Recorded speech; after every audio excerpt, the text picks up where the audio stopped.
In serious situations, there's always someone to rely on to be there. You can always depend on EMTs to get you out of sticky situations. Today, here on Calloway Connections, we have EMT Marty Barnett that works at our local ambulance service. Hello everyone, my name is Samantha Sexton and you're watching Calloway Connections on WCSD cable television.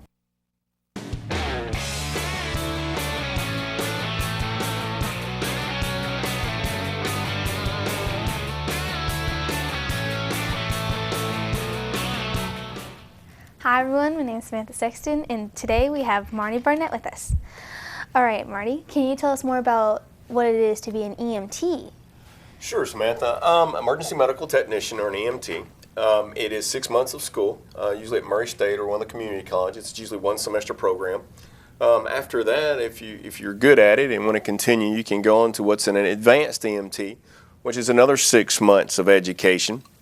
And with advanced EMT, you're branching out on your skill set, if you will.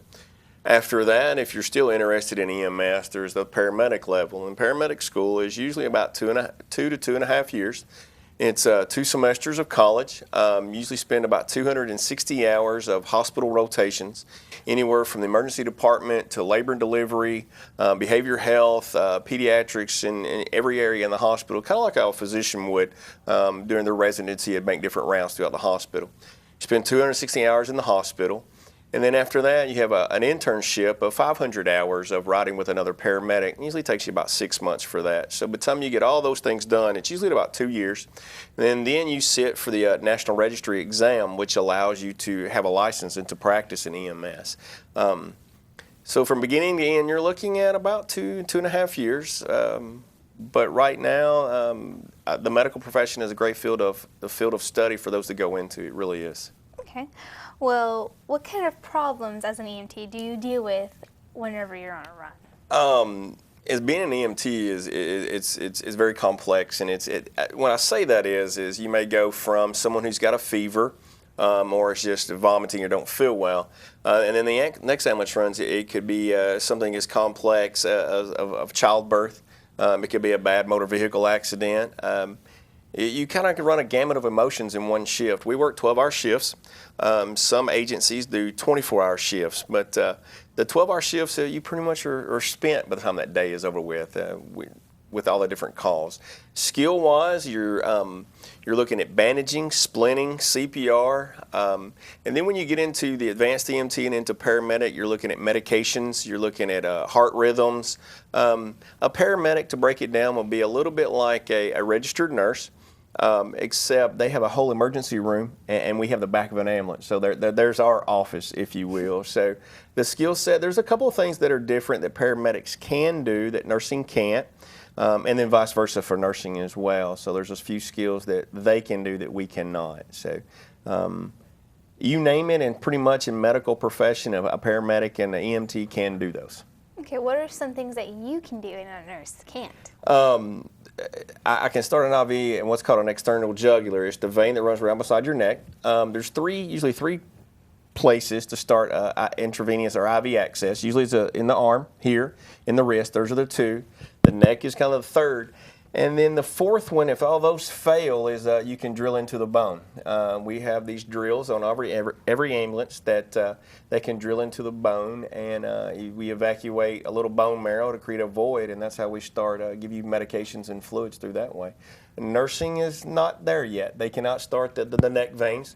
And one of the things that they can do that a paramedic or an EMT cannot is we cannot hang blood where they can. We can transport with blood hanging, but we can't initiate the blood. Okay. Well, why did you decide to become an EMT? Why? Yes. Oh gosh, Sam. I've been in EMS since 1991.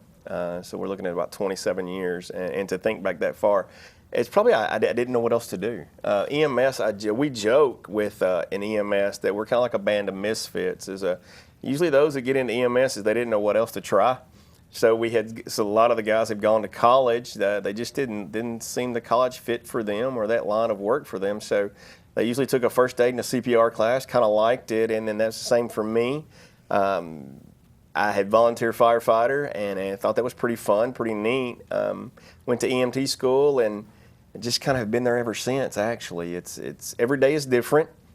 For someone like me who has a little ADD, it works really well because every day is different. Yeah. Every hour is different. So it just, you have a calling for that. I know that sounds very cliche and kind of silly at times, but most everybody, including myself, we didn't know where else to go or what to do, and so we just kind of tried it, and it's stuck, and it's something that you find that you're good at. Everybody's good at something. You just never know what it is until you try. Okay. All right. So you told me about all the steps that it took, but from your experience, how hard is it through those school years to become an EMT? The first step of EMT is you're getting your feet wet with school. You're learning how to study. You know, in high school, you have study hall and you have a lot of other things, but it moves pretty fast with EMT school. So you started getting to learning how to study. It's usually 2 to 3 nights a week or 2 to 3 days a week. You're cramming a lot of information in that time frame. So you're starting to understand how to study and when to study. And then when you get into paramedic school, and as just like anything else, as you go further into it, your requirements are pretty hard. My first day of paramedic school, the professor said, for those of you who are married, you probably won't be. And those of you who have a girlfriend, you probably won't when we get done. Because basically, when you get into paramedic school, you eat it, you live it, you breathe it, you sleep it for the next 2 years.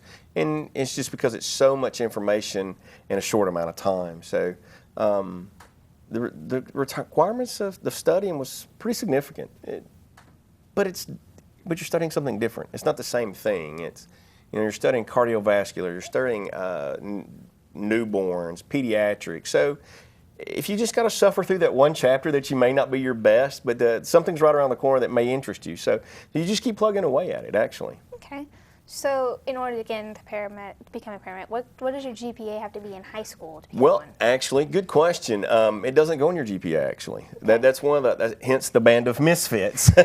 Your college credit doesn't flag on that. One of the requirements to get into paramedic school is you must be an EMT. So really, the great thing with EMT school, it's either pass or fail. It's not a grade or a GPA. It's either you pass or you fail. So, like for example, Murray State, through their OSHA department, has an EMT program. It's every semester, including summer. So you start with it, and it's either pass or fail. And once you pass the class, let's say at Murray State, you were eligible to sit for the National Registry of Emergency Medical Technicians, and you passed that. It's a pretty hard test. It's usually about a 3-hour computerized test. Once you sit through that and you pass it, then it's all downhill from there. You've got your license per se. So you are you apply to the state of Kentucky, and they give you another license. And then when that's all pans through, you can go to work for about any ambulance service in the state, or with a national registry, you can work anywhere in the country. So that's the great thing. Nice. Yeah. So it's not based on the GPA of college. Okay. Then paramedic school is some of the schools have their own requirements. For example, when I went to paramedic school, it was a long time ago, but my class requirement was you had to be a full-time EMT for 18 months. Others may say that you have to be an EMT full-time for a year, and some you can pass your national registry exam on Friday and start paramedic class on Monday. It's just all about how the program is. In Kentucky, there are 4 paramedic programs. They're at Eastern Kentucky University, Owensboro Community College, Somerset Community College, and at Pikeville Community College there's a paramedic program. And then also what a lot of folks are doing here in Western Kentucky is the Lenore Community College out of Kinston, North Carolina has a hybrid program. And what that means is you go to North Carolina for a week every 10 weeks. And so all of those testing and everything, you get it done in a week. So they could take a 2-year program and put it in 10 months. So it's an option. So you've always got options. You may not like them, but you always have options. That's a long time.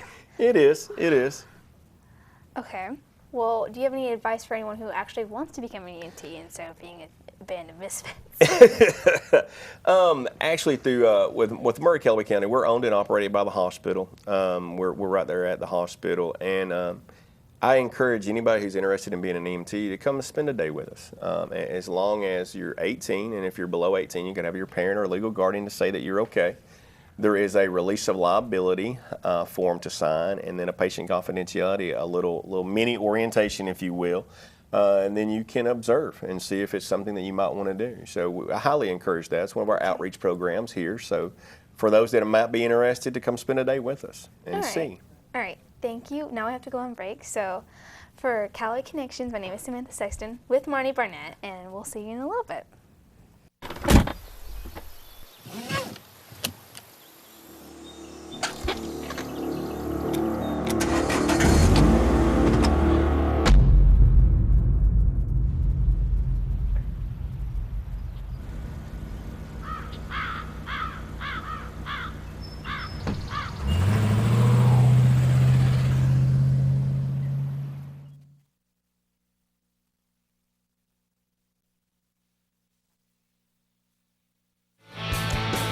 Once you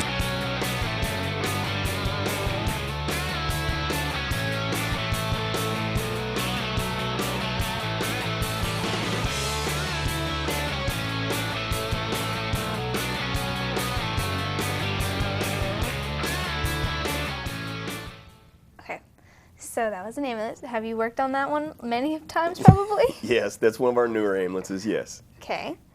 Have you ever worked on the helicopter in the background?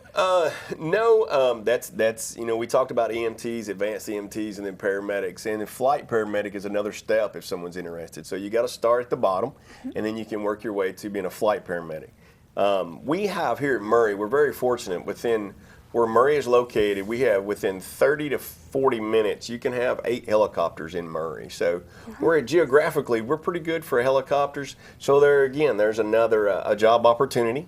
So for flight paramedics. So okay, so basically an EMT is kind of a one-way ticket to actually having a job. Well, yes, it is. It is. It's the first step. It's the entry level, if you want to say that, and it's the first step to a job. It absolutely is. Okay. Well, with this picture, how would you describe the atmosphere with your staff on a regular day? Pretty good. That picture represents that Murray Calloway County EMS has been awarded the Kentucky Ambulance Provider Association Ambulance Service of the Year twice, 2013, which is when that picture was taken, and again in 2017. So it's a close-knit bunch of guys that you may not get along in 1 minute, but when the bell rings, everybody seems to put those aside and able to do what they need to do. So, okay. Yeah. So I guess you're kind of like a family of a band of misfits. Yeah, it is. It is.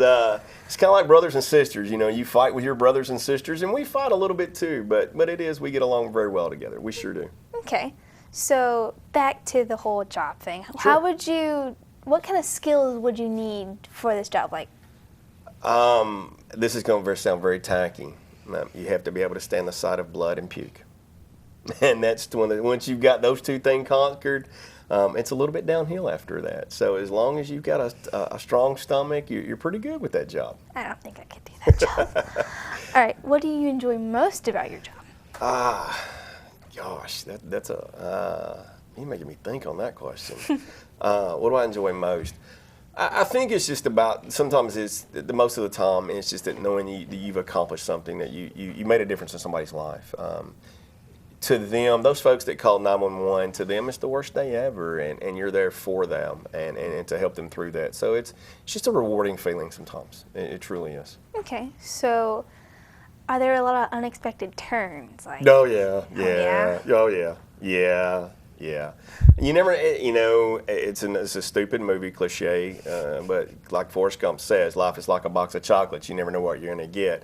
And that's one thing with EMS. Something that can start out as simple, that you think it's not that bad, it can turn very, very quickly. And you've got to be able to react to that. You've got to have fairly good reaction time and not take things too personal, that the information that you were given didn't match up with when you got there. So, and just to be able to adapt with that. Okay, what is the most stressful thing that's happened to you on the job? The most stressful thing, delivering a baby at 2 in the morning in the middle of nowhere. That was one of the most stressful times of my entire life. It was the worst time of my entire life too, I think. I do not do well with that. But in EMS, you have to be prepared for that. That night will live forever. It truly will. I can imagine. Whoa. What is the biggest accomplishment that you've had while being an EMT? Well, it's probably that we that same very night. It was the worst and the best of both worlds. It was the fear of delivering a baby, and not, I was trained for that. You get that in school, but you never expect it. So you hear veterans talk about spending their whole career and never delivering a baby, and I did it within the first 5 years. It was probably one of the best nights ever to actually see the miracle of childbirth. That everything went very well, believe it or not, except for me having a panic attack. But other than that, it went very well. So the worst and best was the same night, probably. Okay, that's good. Okay, so I'm trying to phrase this correctly. I'm sorry. With the childbirth, how many times have you experienced that? And does it always work out like you planned? No, things never really work out the way you plan. There's been some instances where, not in childbirth, but you're called to car wrecks, and we have those earmarked in Calloway County that when we hear a specific intersection where we're paged out to that car wreck, we automatically get worried because it's a bad intersection. There's been some fatalities there. So there's things that when you hear, you remember addresses and intersections that you hope it's not as bad as it once was. But you kind of deal with it, and you do the best you can, actually.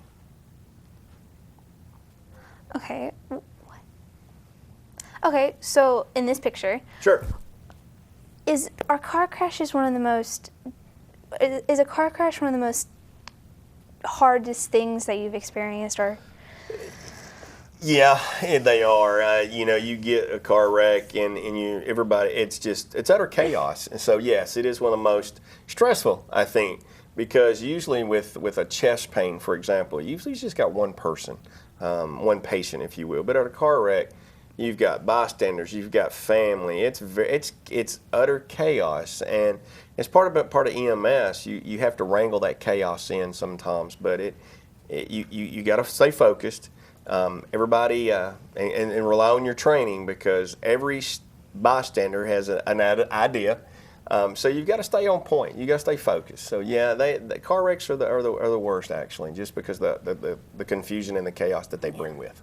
All right. So talking about bystanders, what is your take on those? Like, have you experienced a lot of them? Bystanders are everywhere. You learn to tune them out. When you go, you get called to the CFSB center and for someone who's passed out, and when you walk in and you see thousands of people staring back at you, you learn to tune that out. Actually, the bystanders, you try to stay focused on and look straight ahead. And try not to fall into that trap, because if you do, you lose focus, the patient suffers, so you pretty much have to tune everything else out around you, actually. Okay. So would you consider having low patience a bad quality for EMTs, or not being able to take all those bystanders? I would really prefer, if I had my choice, it'd be one patient, one family member in a nice quiet room where we could have conversation and take care of that one person, and just one family member would be the ideal, to be honest with you. But you got to take the good with the bad sometimes, and so it's you just kind of learn to deal with it, actually. You got to have a little thick skin, and like I said, because everybody's got an idea, something they saw on TV or something they saw on Wikipedia or WebMD. They all have an idea, and sometimes they're good, but you just got to stay on point with what you're doing and rely on your education and your training. Okay, I think that's it for now, so Okay. Thank you very much. You're more than welcome. So, for Calloway Connections, I'm Samantha Sexton with Mr. Barnett. Thank you very much, and I'll hopefully get to talk to you soon. Sure.